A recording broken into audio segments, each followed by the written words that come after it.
Good evening students. कुछ छोटे छोटे टॉपिक बचे हुए थे मैग्नेटिज्म के। कुछ मैंने आपसे बताया था कि आप इलेक्ट्रोस्टैटिक्स पढ़ के देखना, तो उसमें आपको काफ़ी सारे टॉपिक्स मिलेंगे जिनका पूरा का पूरा रिलेशन मैग्नेटिज्म में सेम एज इट इज़ मिलेगा, जो मैंने आपसे बताया था। देखिए, आज हम शुरू करते हैं मैग्नेटिज्म का topic, torque on A magnetic dipole. Torque on A magnetic dipole in uniform magnetic field. Uniform magnetic field बनाया बेटा आपने कहा कि ये यूनिफॉर्म मैग्नेटिक फील्ड है। ये क्या है भाई? Uniform magnetic field B. आपने इसमें एक डाइपोल रखा। आपको पता है कि जब आप डाइपोल रखते हो तो नॉर्थ साउथ डाइपोल आपने रखा, आप क्या कहोगे कि दो फोर्स एक्ट करेंगे। नॉर्थ पोल पर फोर्स क्या लगेगा? QM into B. South pole पर अपोजिट डायरेक्शन में क्या लगेगा? QM into B. आप इसको माइनस भी कह सकते हो, माइनस लगा सकते हो क्योंकि अपोजिट डायरेक्शन है। जब आपको पता है कि जब दो इक्वल और अपोजिट फोर्स एक डाइपोल पर एक्ट कर रहे हैं तो टॉर्क एक्ट होगा, और टॉर्क क्या करेगा भाई? Force multiply by perpendicular distance. हम क्या कहेंगे? Then torque acting on them. Torque acting on them, torque is equal to क्या होता है बेटा? Any force multiply by perpendicular distance. Any force मतलब QM multiply by B. Perpendicular distance ये n है, ये s है। हम इसको a पॉइंट रख देते हैं, ठीक है।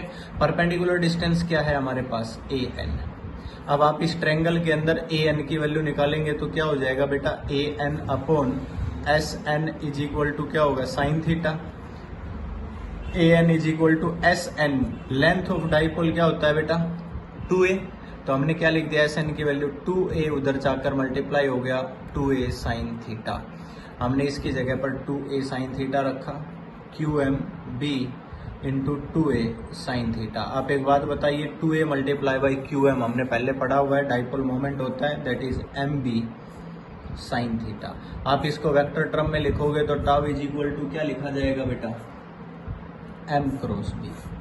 डायरेक्शन बताना चाहते हो तो M क्या होता है? South to north. M की डायरेक्शन ये हो गई, आपने M लिख दिया। मैग्नेटिक फील्ड कहाँ है? हॉरिजॉन्टल, B लिख दिया। M और B के बीच में कितना एंगल शो कर रखा है? थीटा। ये M है, ये B है, थीटा। तो M cross B, right and thumb rule, cross product का रूल लगाएंगे तो perpendicular downward, that is tau.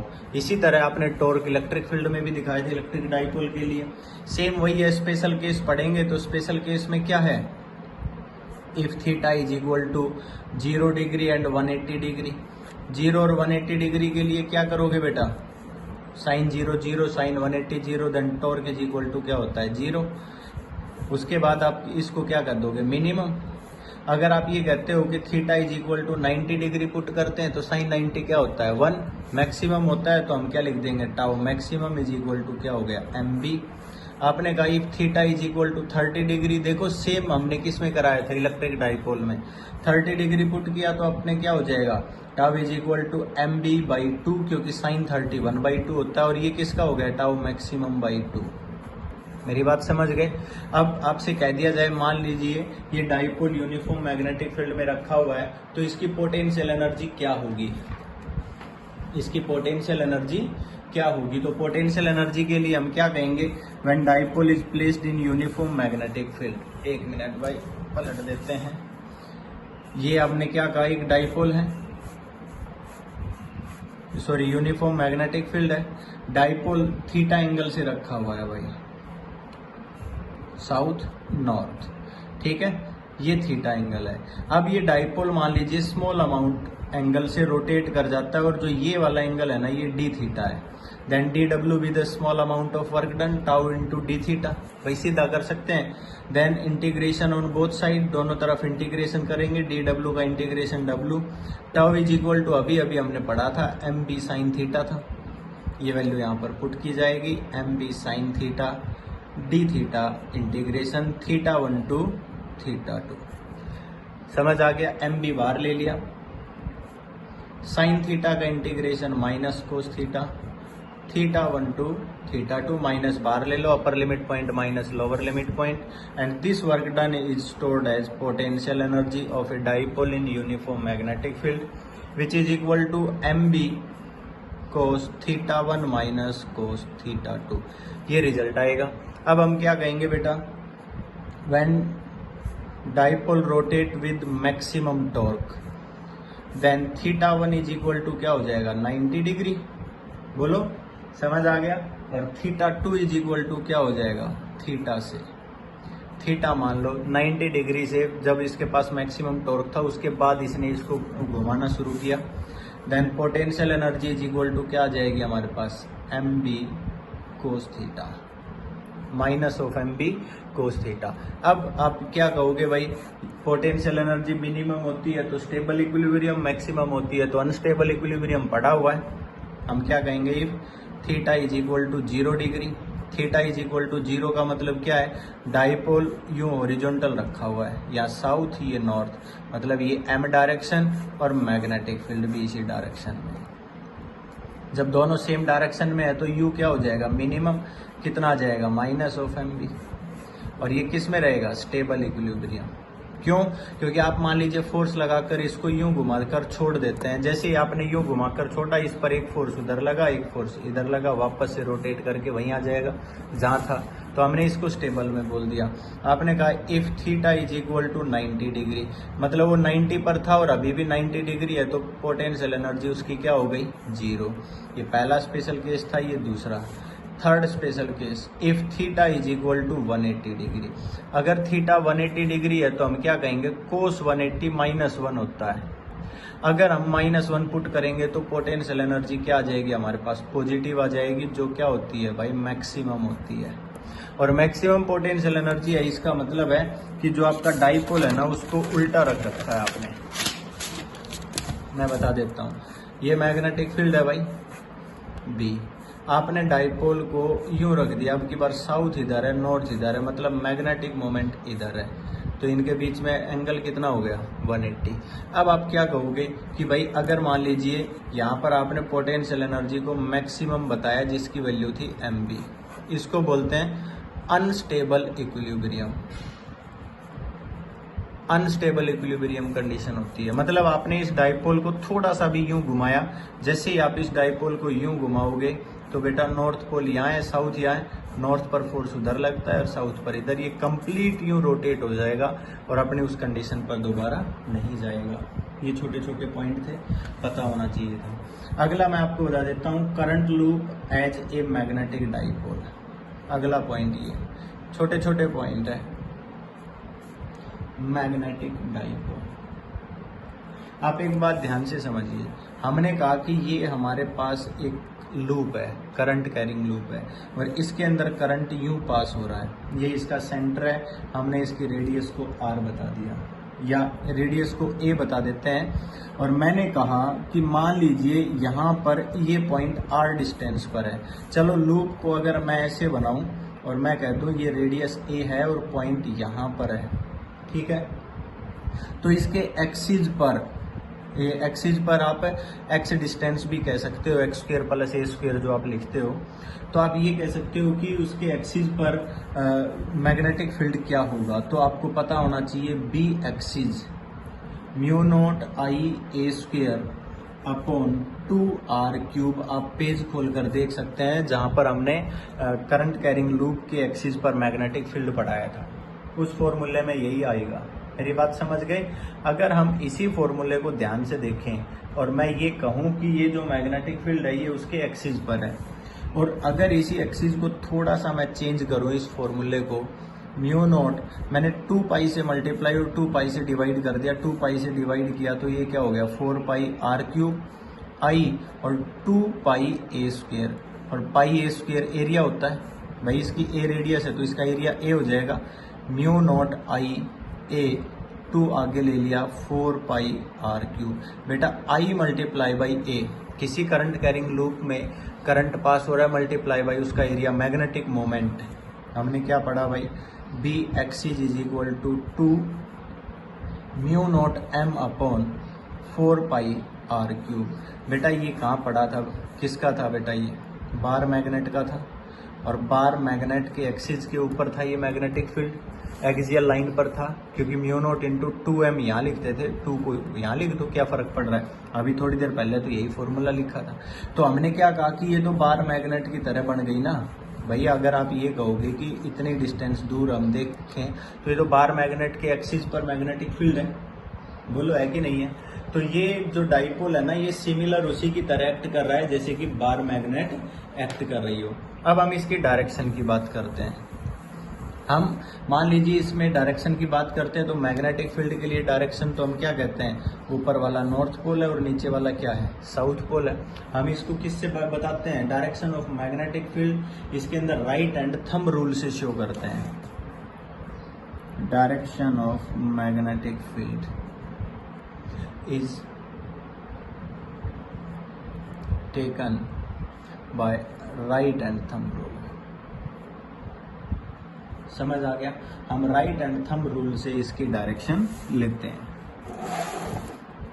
देखिए ध्यान से, ठीक है। राइट एंड थंब रूल से कैसे, ये तो पहले भी ली हुई है।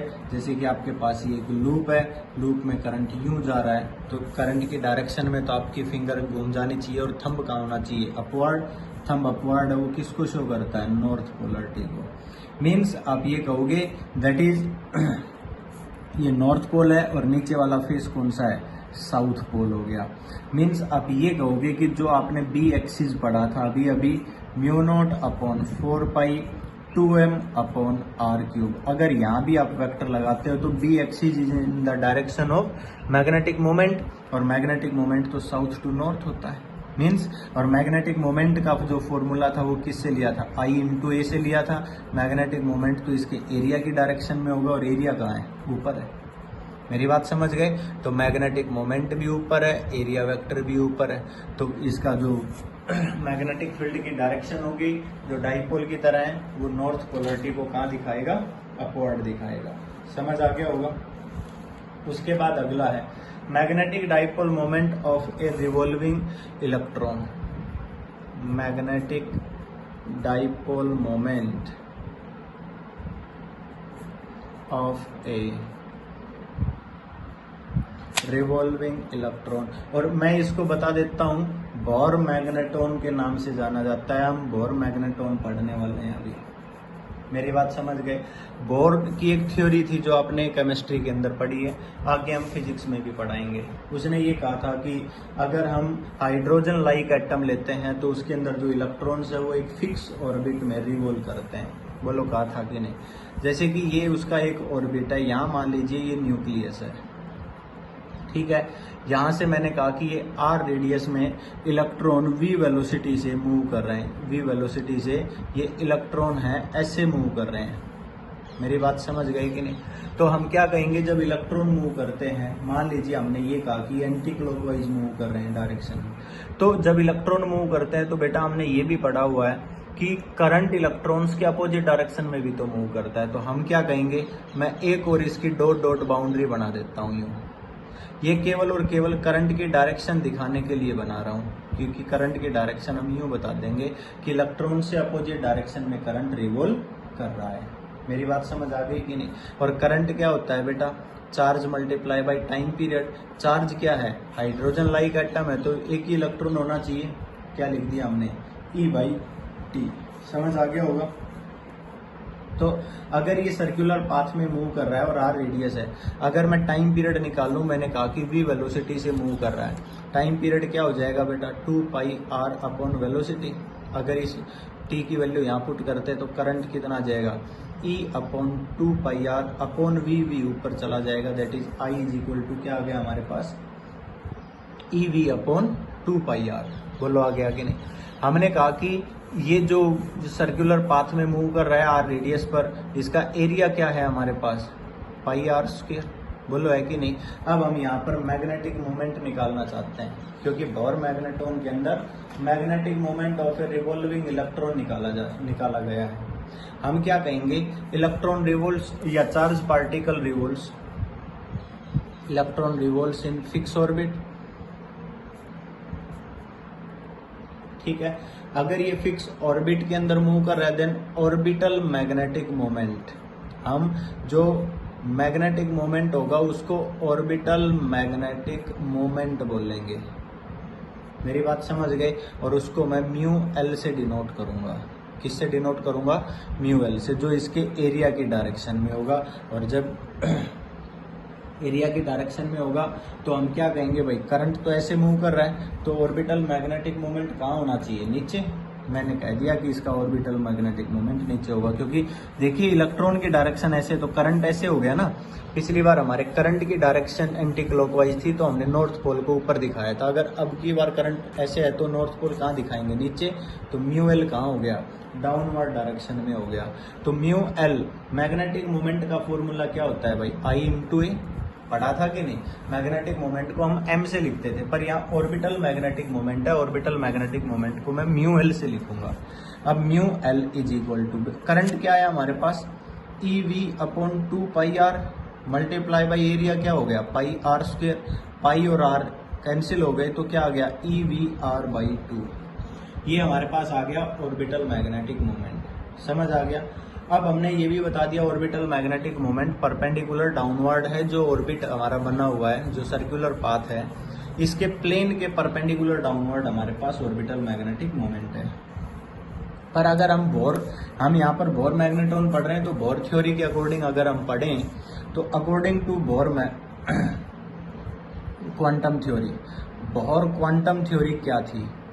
बोर क्वांटम थ्योरी आपको याद होनी चाहिए, केमिस्ट्री में आपने पढ़ा था। Angular momentum is equal to N H upon 2 pi.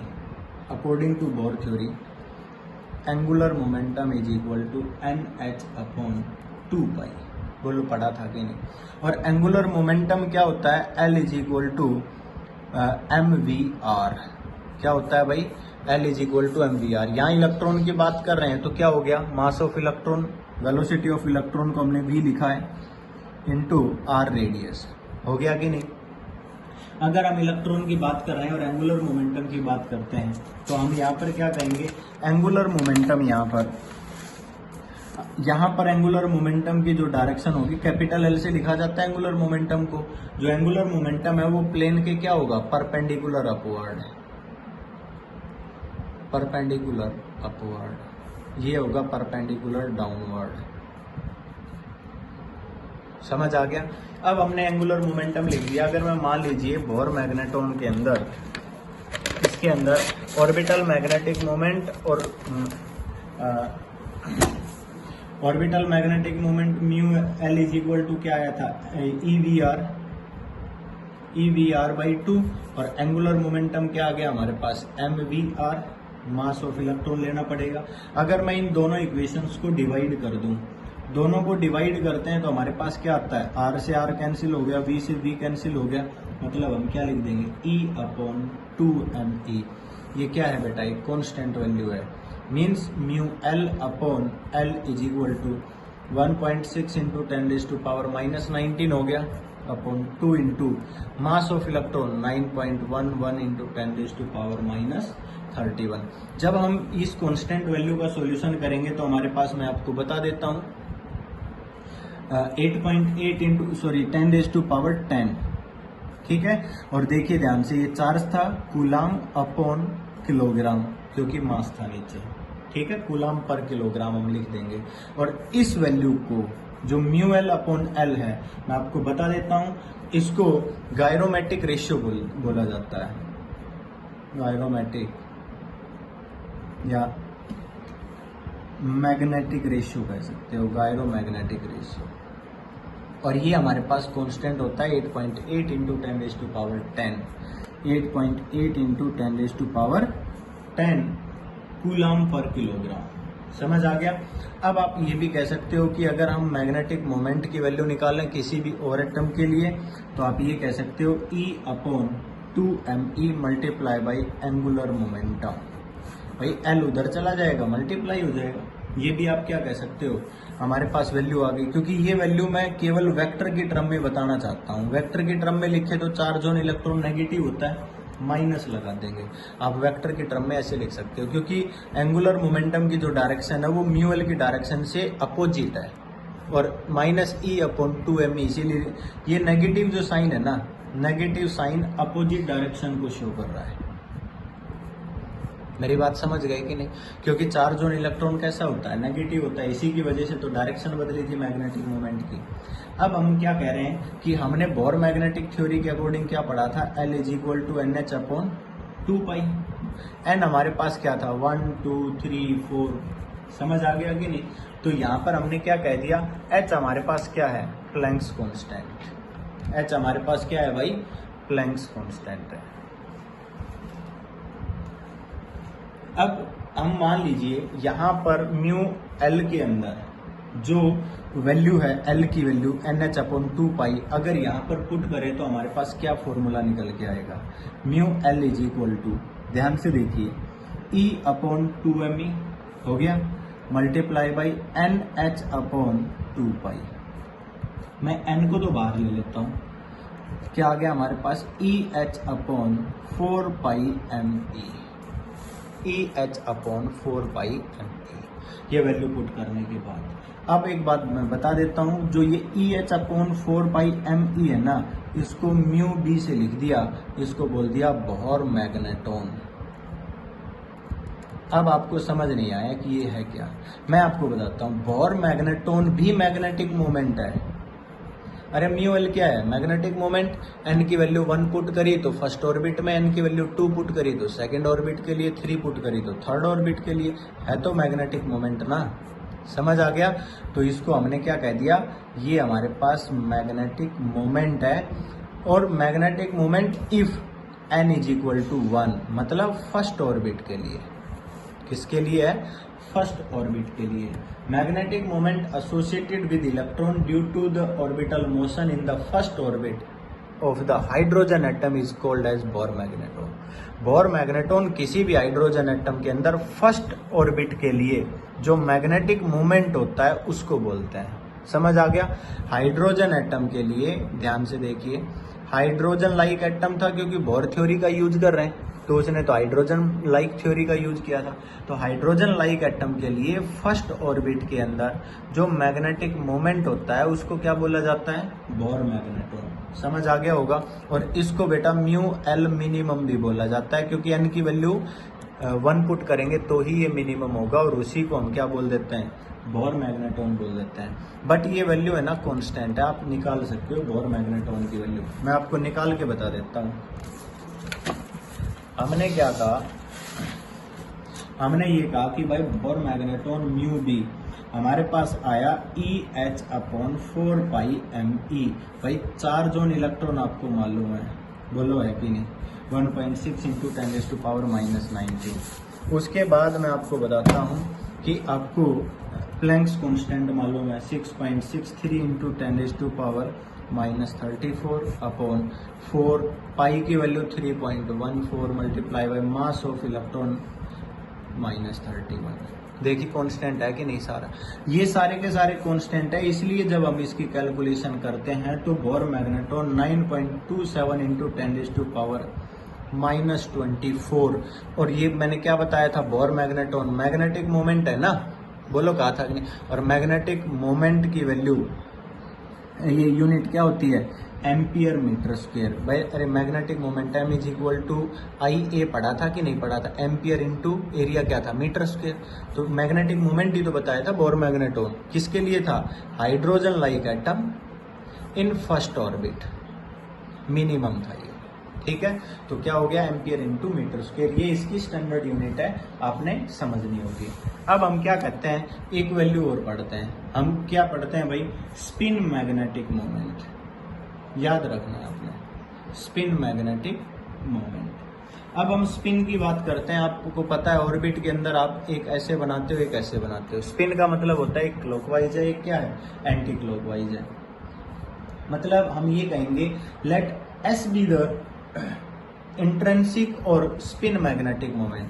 Spin magnetic moment को मैं एस से लिख देता हूँ, तो हम क्या लिखेंगे, सीधा formula mu S is equal to minus of E upon ME multiply by जो सीधा पहले फॉर्मूला लिखा था इंटू एस।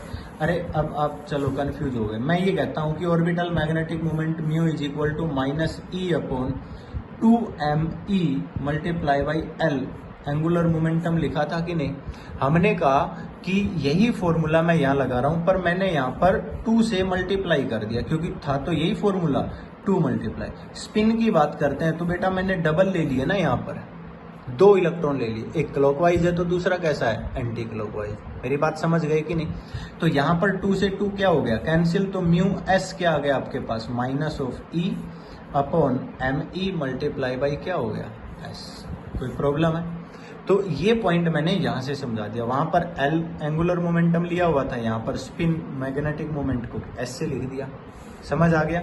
अब हमने क्या कहा कि अगर कंप्लीट मैग्नेट का, अगर हम टोटल मैग्नेटिक मोमेंट की बात करें तो हम क्या कहेंगे, mu is equal to mu L plus mu S. दोनों की वैल्यू पुट करेंगे तो क्या हो जाएगा बेटा, माइनस ई अपॉन 2m ई कॉमन आ जाएगा, एल प्लस क्या हो जाएगा 2s। दोनों की वैल्यू को ऐड कर दीजिए, इस वैल्यू को और इस वैल्यू को, दोनों को ऐड कर देंगे। दोनों को ऐड करने के बाद हमारे पास टोटल मैग्नेटिक मोमेंट ये आ जाएगा, that is the sum of the magnetic moment in vector term. समझ आ गया भाई? अगला पॉइंट, भाई छोटे छोटे पॉइंट है, थियोरेटिकल पोर्शन ज्यादा है। मैं ये कह रहा हूं, bar magnet as an equivalent solenoid, और आपसे ये कहा जाए solenoid act as bar magnet, तो ये दोनों के दोनों एक दूसरे से रिलेट करते हैं, तो इनके बारे में आपने समझना है, थियोरेटिकल पोर्शन है। आप एक बात बताओ भाई, अगर हम मान लीजिए सोलेनोइड की ही बात करते हैं, समझ लीजिए पहले, ठीक है, हम सोलेनोइड की बात करते हैं, देखिए ध्यान से, हम ये कहते हैं कि हमारे पास ये एक सोलेनोइड है, यहां से यूं करंट गया ऐसे, ठीक है, करंट ऐसे जा रहा है, यूं घूमता हुआ जा रहा है करंट, ठीक है। अब यूं घूमता हुआ जा रहा है तो नॉर्थ पोलरिटी तो राइट साइड हो गई, मींस मैग्नेटिक लाइंस तो यूं बन जाएंगी, ऐसे ही बनेंगी ना भाई, हम मैग्नेटिक लाइंस को ऐसे ही दिखाएंगे, यहां से एंट्री करेंगी, वहां से बाहर निकल जाएंगे, या यूं भी दिखा सकते हो। और बेटा बार मैग्नेट बना दो, अब बार मैग्नेट का नॉर्थ पोल इधर लिया, साउथ इधर लिया, मैग्नेटिक लाइंस ऐसे ही तो बनाओगे, सेम ऐसे लगेगा कि जैसे कि बार मैग्नेट हो। पर ये बार मैग्नेट कैसे बनी वो समझना है। आप देखिए, चलो मान लीजिए ये एक ही लूप ले लीजिए, पहले ले लिया। अब आपने क्या कहा कि मान लीजिए ये लूप ऐसे है, करंट यूं गया, ठीक है, ये ऐसे गया और फिर यूं घूम के वहां चला गया ऐसे, ठीक है। अब ये ऐसे जा रहा है तो क्या होगा, आप क्या कहोगे भाई, इधर तो नॉर्थ पोल बना, इधर क्या बना, साउथ पोल, मतलब ये एक इस तरह का टर्म बन गया। अब ये ऐसे घूम के फिर जा रहा है, तो अब इसके अंदर भी सेम प्रोसीजर है, तो फिर एक और नॉर्थ और एक और साउथ बन गया। फिर आगे फिर ऐसे ही घूम के जा रहा है, आगे देखेंगे तो फिर सेम यहाँ नॉर्थ और यहाँ पर क्या बन गया, साउथ। अगर हम इनको देखें तो ये सारे के सारे यूं एक दूसरे के साथ ज्वाइंट हो जाएंगे, south north south north south north ऐसे। अगर ये एक साथ ज्वाइंट हो जाएंगे तो ये कंप्लीट किसकी तरह काम करेगा, एक बार मैग्नेट की तरह काम करेगा। मेरी बात समझ गए कि नहीं? इसी तरह आपसे ये कहा जाएगा कि बार मैग्नेट सोलेनोइड की तरह एक्ट करता है। मान लीजिए ये बार मैग्नेट है, तो बताया जाता है कि भाई इसमें बहुत सारे एटम है, आप सिलेंड्रिकल ले लीजिए, ठीक है, इसमें बहुत सारे एटम है और इलेक्ट्रॉन्स रिवॉल्व कर रहे हैं यूं, ठीक है। अब ये इलेक्ट्रॉन रिवॉल्व कर रहे हैं ऐसे, अब इलेक्ट्रॉन रिवॉल्व कर रहे हैं तो करंट भी तो पास हो रहा है, तो करंट ऐसे दिखा दिया आपने, ये करंट है। ये कहता है कि इसके अंदर भी जो करंट है ना, वो तो एक दूसरे के साथ कैंसिल हो जाता है, और इसके सरफेस पर हम देखते हैं ना तो करंट यूं एक दूसरे एटम का एक दूसरे के साथ जुड़ जाता है और एक कंप्लीट लूप बन जाती है, और सरफेस के अंदर इस तरह से यूं करंट पास होना शुरू हो जाता है। और हम क्या देखते हैं कि जो ये बार मैग्नेट थी ना, ये हमें ऐसी लगती है जैसे कि क्या हो, एक सोलेनोइड हो। समझ आ गया कि नहीं? तो आप इसको भी एक बार पढ़ के देखना, थ्योरेटिकल पोर्शन है। एक सबसे अच्छा मैं बता देता हूं आपको, गॉस लॉ इन मैग्नेटिज्म।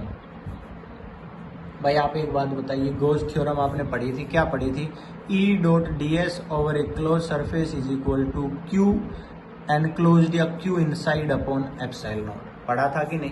अब हम मैग्नेटिक पढ़ रहे हैं, तो हम यहाँ पर मैग्नेटिक फ्लक्स पढ़ेंगे over a close surface is equal to, यहाँ पर हमारा तो 1/4 पाई एप्सिलॉन नॉट होता था, यहाँ म्यू नॉट अपॉन 4 पाई है, तो हमने mu naught times to the Q enclosed, यहाँ पर भी यही रहेगा। पर मैं आपको बता देता हूँ किसी भी मैग्नेट का मोनोपोल एग्जिस्ट नहीं करता, south north monopole doesn't exist. Means वहां पर तो आप क्या कह सकते थे कि अकेला पॉजिटिव चार्ज रखा है, अकेला नेगेटिव चार्ज रखा है, या 3 नेगेटिव हैं 2 पॉजिटिव हैं। यहाँ पर ऐसा पॉसिबल नहीं है।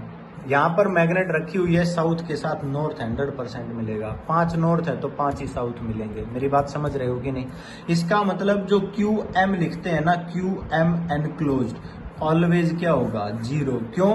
क्योंकि ये तो भाई माइनस क्यू एम लिखा जाएगा और ये क्या लिखा जाएगा प्लस क्यू एम, और अकेला एग्जिस्ट नहीं करता। आप ये सोचते हो कि इसको तोड़ कर रख देंगे तो ऑटोमेटिक यहाँ नॉर्थ और यहाँ साउथ बन जाएगा। आपको सब पता है, पहले भी हम थ्योरी पढ़ चुके हैं। तो ये मोनोपोल कभी भी, मोनोपोल का मतलब है सिंगल पोल। आप कहो कि हमने अकेला नॉर्थ पोल रख दिया तो ऐसा पॉसिबल नहीं हो सकता।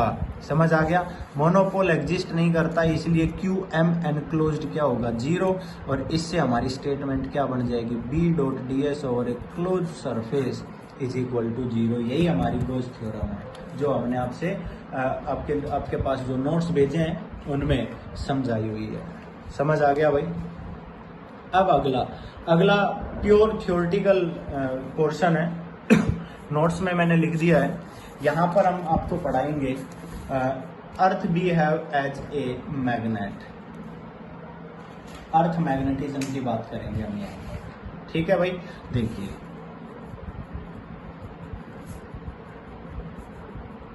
काफी सारी थ्योरी आई है अर्थ मैग्नेटिज्म के बारे में। देखिए बेटा, मान लीजिए ये अर्थ है, ठीक है। मैंने कहा ये वाला जो मैंने लाइन खींची है ये अर्थ की रोटेशन है, यूं रोटेट कर रही है। इसकी अर्थ एक्सिस बोल देता हूं मैं, ठीक है। ये अर्थ एक्सिस है जिस पर अर्थ रोटेट कर रही है। जब अर्थ रोटेट करती है तो देखिए बेटा, ये पॉइंट और ये 2 पॉइंट ले लिए। मैंने कह दिया ये ज्योग्राफिक नॉर्थ है, ये ज्योग्राफिक साउथ है। मतलब ज्योग्राफिक वर्ड का मतलब है अर्थ का साउथ पोल है, ये अर्थ का नॉर्थ पोल है। मेरी बात समझ गए?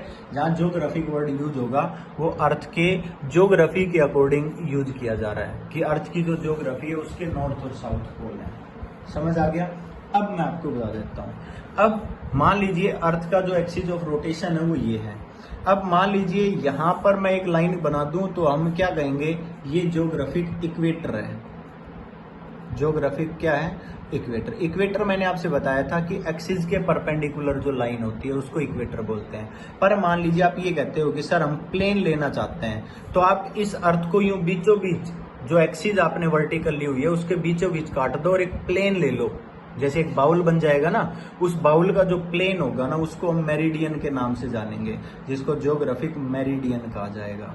जैसे तो हमने आगे डेफिनेशन भी बताएंगे, आपको अच्छे से समझाएंगे भी। पर आप ध्यान रखना कि एक्सिस के perpendicular plane, a plane perpendicular to axis, अर्थ की एक्सिस के परपेंडिकुलर जो प्लेन लोगे उसको ज्योग्राफिक मेरिडियन बोला जाएगा, वो यहीं पर ही माना जाएगा। क्लियर?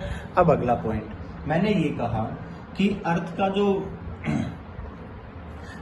अर्थ की जो रोटेशन है ना उसके अकॉर्डिंग काफी सारी थ्योरीज आई हैं। तो अर्थ का जो मैग्नेटिक और पोल लिया गया था ना, ये कहता है कि अर्थ अपने आप में एक मैग्नेट है। अर्थ अपने आप में क्या है? एक मैग्नेट। तो अर्थ का जो मैग्नेटिक एक्सिस लिया गया वो यहां से बताया गया कि 11.5 डिग्री पर है। ज्योग्राफिक एक्सिस जो है जिस पर ये घूम रही है उस एक्सिस से अगर देखा जाए तो ये 11.5 डिग्री पर है, और यहाँ पर जो पॉइंट बनाए गए, इस जो ये लाइन मैंने खींची है इसको हमने मैग्नेटिक एक्सिस का नाम दिया। किसका नाम दिया भाई? Earth's magnetic axis. ये अर्थ की मैग्नेटिक एक्सिस है। देखिए जहां पर वो घूम रही है वो तो उसकी ज्योग्राफिक एक्सिस थी, पर ये अर्थ की क्या है? मैग्नेटिक एक्सिस है। अब यहाँ पर मैंने आपको बताया कि जहां ज्योग्राफिक नॉर्थ होता है ना वहां मैग्नेटिक साउथ पोल होता है। मतलब ये साउथ है और ये क्या है? नॉर्थ। उल्टा है यहाँ पर, ये क्या है? Earth magnetic south pole. और ये है अर्थ्स मैग्नेटिक, अर्थ का मैग्नेटिक नॉर्थ पोल। मतलब जिस तरफ अगर हम देखें साउथ पोल, ज्योग्राफिक साउथ है, वहां पर नॉर्थ पोल आ रहा है। जहां अर्थ का नॉर्थ पोल है, ज्योग्राफिक नॉर्थ है, वहां पर अर्थ का साउथ पोल आ रहा है। समझ आ गया? ये बात आपने ध्यान रखनी है। ये जो साउथ पोल है ना बेटा, ये नॉर्थन कनाडा के पास है। जगह का नाम है नॉर्थन कनाडा।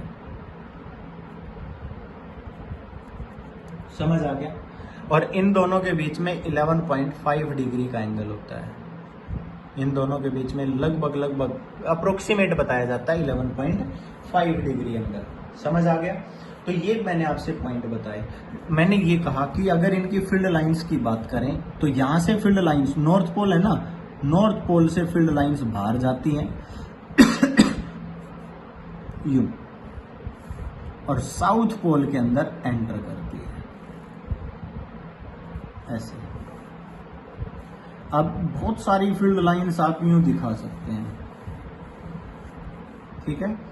बहुत सारी फील्ड लाइंस आप ऐसे यूं दिखा सकते हैं। बहुत सारी फील्ड लाइंस आप ऐसे दिखाओगे, ठीक है? ऐसे ये मैग्नेट बन गया। अब मैग्नेट्स की फील्ड लाइंस जैसे होती हैं, जैसे आपने पढ़ी हुई है, उसी तरह से आप मैग्नेटिक फील्ड लाइंस भी आप शो कर सकते हो। समझ आ गया? ये अर्थ का ज्योग्राफिक और अर्थ मैग्नेटिज्म नेचर है। समझ आ गया?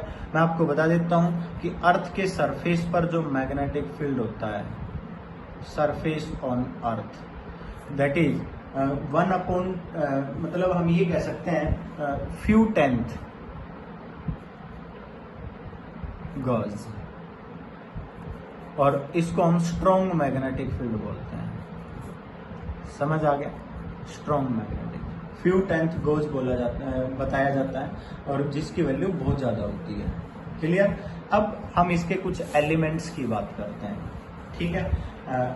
Elements of earth magnetism. Elements of earth magnetism. Earth magnetism के कुछ एलिमेंट्स की बात करते हैं। एक हम बात करते हैं geographic meridian.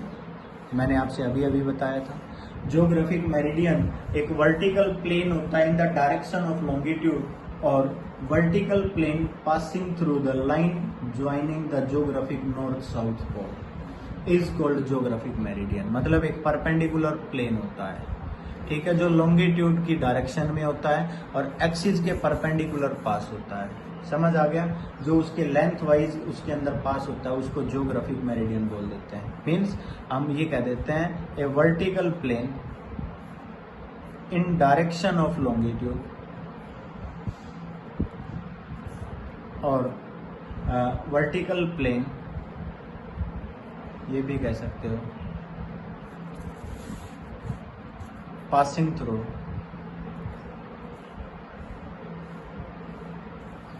the line joining the geographic north-south pole is called geographic meridian। मतलब जहाँ ज्योग्राफिक नॉर्थ साउथ पोल को जो लाइन ज्वाइन कर रही है, मैंने बताया था ये ज्योग्राफिक नॉर्थ साउथ को पास हो रही है, तो यहाँ पर एक वर्टिकल प्लेन लॉन्गिट्यूडनल के लॉन्गिट्यूड लेंथ वाइज इसके अलोंग बनाना है। जो वर्टिकल प्लेन होगा उसको ज्योग्राफिक मेरिडियन बोला जाएगा। और इसी तरह से एक वर्टिकल प्लेन बनाना है जो मैग्नेटिक एक्सिस के बनाओगे, उसको हम मैग्नेटिक मेरिडियन का नाम देंगे। किसका नाम देंगे भाई? Magnetic meridian. जैसे कि ये मैग्नेटिक मेरिडियन है, इस एक्सिस हम ये कहेंगे कि मान लीजिए मैग्नेटिक मेरिडियन बनाना है, तो हम कहेंगे कि एक मैग्नेटिक फील्ड जो है उसके अंदर वर्टिकल प्लेन मैग्नेटिक फील्ड की डायरेक्शन के अंदर हम ड्रॉ करेंगे। जैसे कि ये मैग्नेटिक फील्ड बन गया, ये मैग्नेट बन गई, इसके अंदर वर्टिकल प्लेन इसकी लेंथ वाइज आपने बनाना है, जो बनेगा वो हमारे पास मैग्नेटिक मेरिडियन होगा। समझ आ गया? अब मैं आपको बता देता हूँ, यहाँ पर एक टर्म है एंगल ऑफ डिक्लिनेशन। इसको अल्फा से डिनोट किया जाता है। मैं एक डायग्राम बना,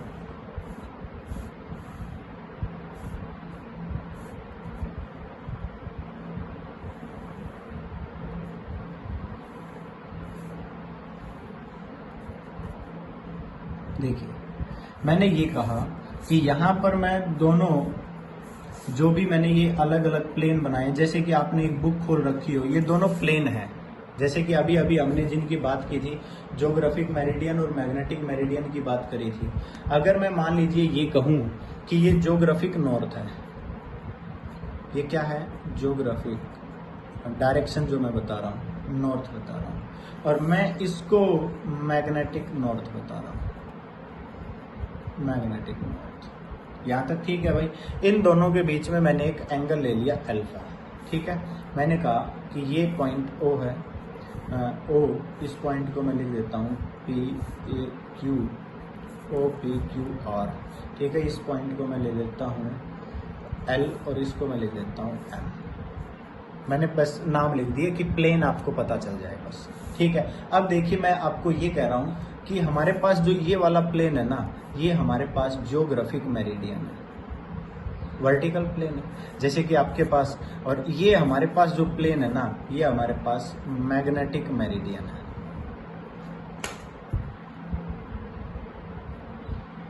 अब मैं आपको इसकी डेफिनेशन के बारे में बता देता हूँ। जैसे कि अभी अभी आपने ये पढ़ा था, एक प्लेन यहाँ बनाया वर्टिकल, एक प्लेन यहाँ बनाया वर्टिकल। मैंने उन दोनों को यूं रख रखा है, और इन दोनों के बीच में जो एंगल है उसको मैंने क्या बताया है, अल्फा।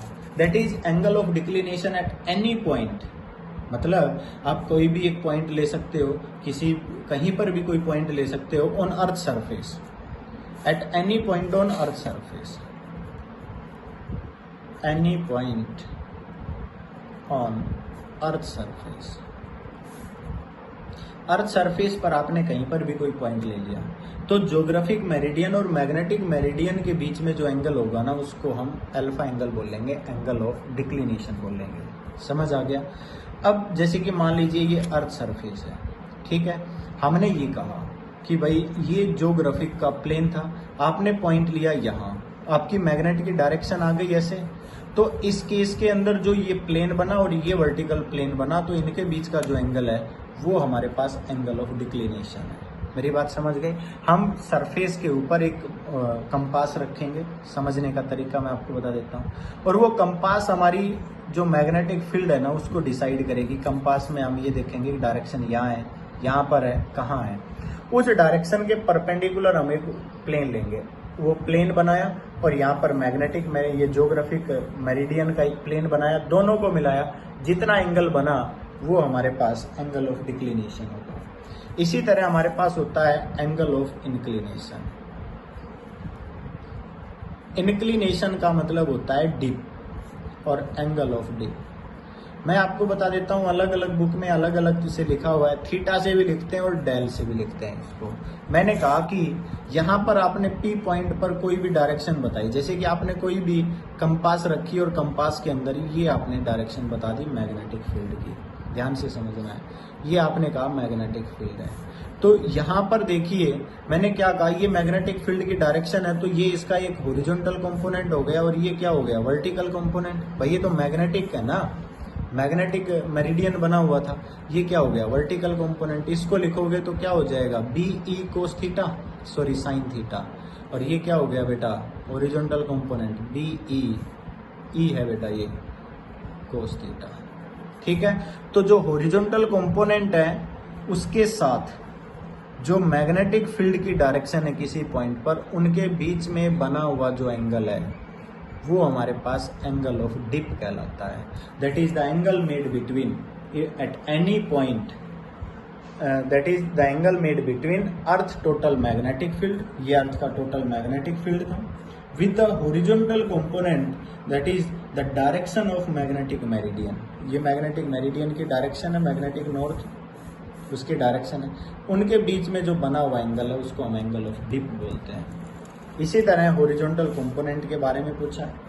हॉरिजॉन्टल कंपोनेंट आपने पढ़ ही लिया है बेटा, H is equal to B E cos theta होता है। इनके बीच में रिलेशन पूछा जाए तो दोनों को डिवाइड कर दो, v by H is equal to क्या हो जाएगा, टेन थीटा, क्योंकि बी ई से बी ई कट जाएगा, साइन अपॉन कोस क्या हो जाएगा, टेन। अगर मान लीजिए थीटा की वैल्यू पूछी जाए तो tan inverse v by H, किसी भी अलग अलग पॉइंट पर अलग अलग हो जाएगी। बी ई पूछा जाए तो आप क्या कह सकते हो, V square plus H square का अंडर रूट, भाई वेक्टर के टर्म में लेंगे तो यही तो आएगा। मेरी बात समझ गई कि नहीं? तो ये इसमें छोटे छोटे पॉइंट थे जो अर्थ मैग्नेटिक फील्ड के अंदर थे।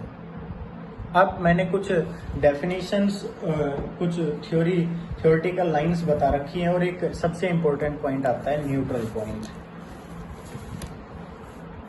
न्यूट्रल पॉइंट के तो नाम से ही आप समझ जाओगे, न्यूट्रल पॉइंट एक ऐसा पॉइंट होता है जहां पर नेट मैग्नेटिक फील्ड क्या हो जाए बेटा, net magnetic field on surface of earth is zero. ठीक है, जहां नेट मैग्नेटिक फील्ड सरफेस पर क्या आ जाए, जीरो आ जाए, उसको हम क्या बोल देते हैं भाई, न्यूट्रल पॉइंट बोल देते हैं। पर ये हम कैसे बता रहे हैं, जैसे कि आपने क्या किया, अर्थ के सरफेस पर कोई भी मैग्नेट रख दिया यहाँ पर, ठीक है, आप मान लीजिए यहाँ रख रहे हो, या आप मैग्नेट को ऐसे रख रहे हो, आप मैग्नेट को यहाँ पर रख रहे हो, कहीं पर भी रख रहे हो, मैग्नेट की डायरेक्शन है अर्थ के रेस्पेक्ट में आपने ले रखी है। अब भाई ये कहीं ना कहीं तो मैग्नेटिक फील्ड की डायरेक्शन देगी। अब हम एक ऐसा पॉइंट ढूंढते हैं जहां पर अर्थ का जो हॉरिजॉन्टल कंपोनेंट है, horizontal component of earth's magnetic field, जो एच आ रहा था हमारे पास, वही हमारे पास हर जगह पर मैग्नेटिक फील्ड को शो करेगा। और हमारी जो मैग्नेट का मैग्नेटिक फील्ड अगर वो एक दूसरे के इक्वल और अपोजिट हो जाएं तो वो न्यूट्रल पॉइंट को शो करेगा। सीधी सी बात ये है, मतलब हम कहेंगे when a magnet is placed some point on earth surface there are point where horizontal component of earth's magnetic field is just equal and opposite to the field due to the magnet. मतलब इस field का magnet और अर्थ का horizontal component, मेरी बात समझ गए, अगर वो दोनों इक्वल और अपोजिट हो जाएं तो क्या हो जाएगा, एक दूसरे को नेग्लेक्ट कर देंगे। और उस पॉइंट पर अगर आपने मैग्नेटिक नीडल रखी ना तो कोई डायरेक्शन नहीं देगी, जहां मैग्नेटिक नीडल की डायरेक्शन करके छोड़ा था वहीं पर रह जाएगी। आपने मैग्नेटिक नीडल को घुमा के छोड़ दिया तो जहां पर छोड़ोगे वहीं पर छूट जाएगी, कोई डायरेक्शन शो नहीं करेगी, क्योंकि वो कैसा पॉइंट है, न्यूट्रल है, डायरेक्शन तो दे ही नहीं सकती वो। समझ आ गया? मान लीजिए आपने ये कहा कि अगर हम किसी बार मैग्नेट को, अगर यहाँ पर नॉर्थ पोल, बार मैग्नेट का नॉर्थ पोल मैग्नेट के जो हमारा अर्थ मैग्नेटिक फील्ड है ना उसके साउथ पोल की तरफ रख दें। किसकी तरफ रख दें? South pole. ये अर्थ का क्या है, साउथ पोल है, और मैग्नेट का क्या रख दिया जाए, नॉर्थ पोल, ऐसे रख दिया जाए। तो जो पॉइंट होगा ना बेटा, हम जब इनके यूं पॉइंट्स बनाएंगे तो मैग्नेटिक फील्ड लाइंस शो करेंगे, तो जो मैग्नेटिक फील्ड लाइंस है ना वो यहाँ से यूं बाहर निकलेंगे और डायरेक्ट बाहर की तरफ चली जाएंगी, और ये अर्थ मैग्नेटिक फील्ड ऐसे बन जाएगा। ये पॉइंट और ये पॉइंट न्यूट्रल पॉइंट आ जाएंगे जो इसके एक्सिस पर होगा। और एक्सिस पर मैग्नेटिक फील्ड क्या होता है, बी एक्सिस, वो हमारे पास होता है μ0/4π 2m अपॉन r क्यूब, जो बार मैग्नेट के एक्सिस पर होता है। बोलो होता है कि नहीं, r क्यूब। और इसी को हम अर्थ हॉरिजॉन्टल कंपोनेंट बता देंगे, ये दोनों इक्वल हो जाएंगे। मेरी बात समझ गए? तो मैंने जो नोट्स दिए हैं उन नोट्स में ये सारे पॉइंट बताए हुए हैं। अगर मान लीजिए आपने यहाँ पर नॉर्थ पोल की तरफ नॉर्थ रख दिया तो इसके एक्सिस पर जो मैग्नेटिक लाइंस यूं रिपेल होंगी वो यहाँ से बाहर से निकल जाएंगी ऐसे जाने के बाद। ठीक है, तो ये पॉइंट है, ये इसके बी इक्विटोरियल पर आ जाएगा। और बी इक्विटोरियल हमने क्या पढ़ा था, μ0/4π m/r3, ये इसका हॉरिजॉन्टल कंपोनेंट होगा, क्योंकि न्यूट्रल पॉइंट अब कहाँ आ रहा है, इक्विटोरियल पर आ रहा है, टी क्यू पर आ रहा है। समझ आ गया होगा? तो ये आपने थोड़ा सा ध्यान से पढ़ना है, इसको थोड़ा ध्यान से समझना है न्यूट्रल पॉइंट को। और मैंने कुछ लाइनें लिखी हैं, उनको ध्यान से समझना कि जो लाइन ज्वाइनिंग के लिए कुछ इंपॉर्टेंट पॉइंट लिखे हैं जो बेसिक हैं, मैं आपको बता देता हूँ। इन नोट्स में भी मैंने लिखकर बताया है। देखिए, सम इम्पोर्टेंट पॉइंट्स में मैंने बताया, the line joining the place of equal declination, मतलब अर्थ सरफेस पर इक्वली, एक मान लीजिए इस पॉइंट पर डिक्लिनेशन है, एक इस पॉइंट पर डिक्लिनेशन है। अगर आपने इन दोनों पॉइंट को मिला दिया तो इस लाइन को आइसोजेनिक लाइन बोलेंगे। समझ आ गया? इसी तरह से the line of zero declination is called agonic line. क्या बोलेंगे इसको? एगोनिक लाइन बोलेंगे। The line joining the place of equal dip are called isoclinic line. The line of zero dip is called aclinic line, और magnetic equator भी बोलते हैं इसको। The line joining the place having the same value of horizontal component of earth magnetic field is called isodynamic line. समझ आ गया? ये छोटे छोटे पॉइंट है, आप इनको एक बार पढ़ना। उसके बाद एक लेक्चर और बचा हुआ है जो मैं आपको डिलीवर करूंगा। उसके बाद ये टॉपिक मैग्नेटिज्म खत्म हो जाएगा। Thank you.